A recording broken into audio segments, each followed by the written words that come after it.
Maraming salamat po, Secretary Avalos. Itang po namin ang buhay namin sa inyo at sa mga tauhan ninyo. Iniligtas niyo po kami sa impyerno ng banal na lupa. Maraming salamat po sa pangalawang pagkakataon na ibinigay niyo po sa amin. Walang anuman, alam mo, trabaho ng departamento namin yan. At meron pa kami hinanda sa mga tiga-banal na lupa. Lali, nakahanda na ba ang ating mga livelihood programs para sa mga tiga-banal na lupa? Yes po, Mr. Secretary.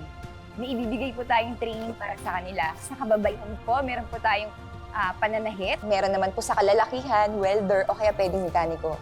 Ayan, tuturuan po natin sila kung paano kumita sa kanilang pangkabuhayan. So ito po yung programa para sa inyo, ha? Ito yung mga aking mga staff at tutulungan nila kayo. Maraming salamat po. Maraming salamat din. Salamat po, sir.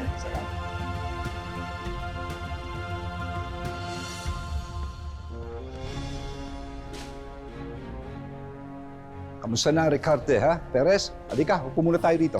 Halika.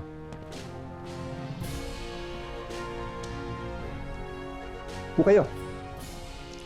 Ricarte, kamusta na ang sitwasyon at seguridad sa banal na lupa?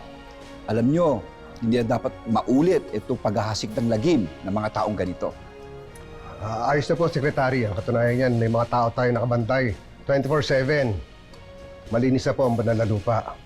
Wala na pong droga at wala na rin po masasamang loob. Congratulations for a job well done. Ako'y nagpapasalamat sa ginawa ninyo. Pero tandaan niyo, importante ang tuloy-tuloy na proteksyon, serbisyo at seguridad ng mga tiga-banal na lupa. Congratulations. Thank you, Secretary.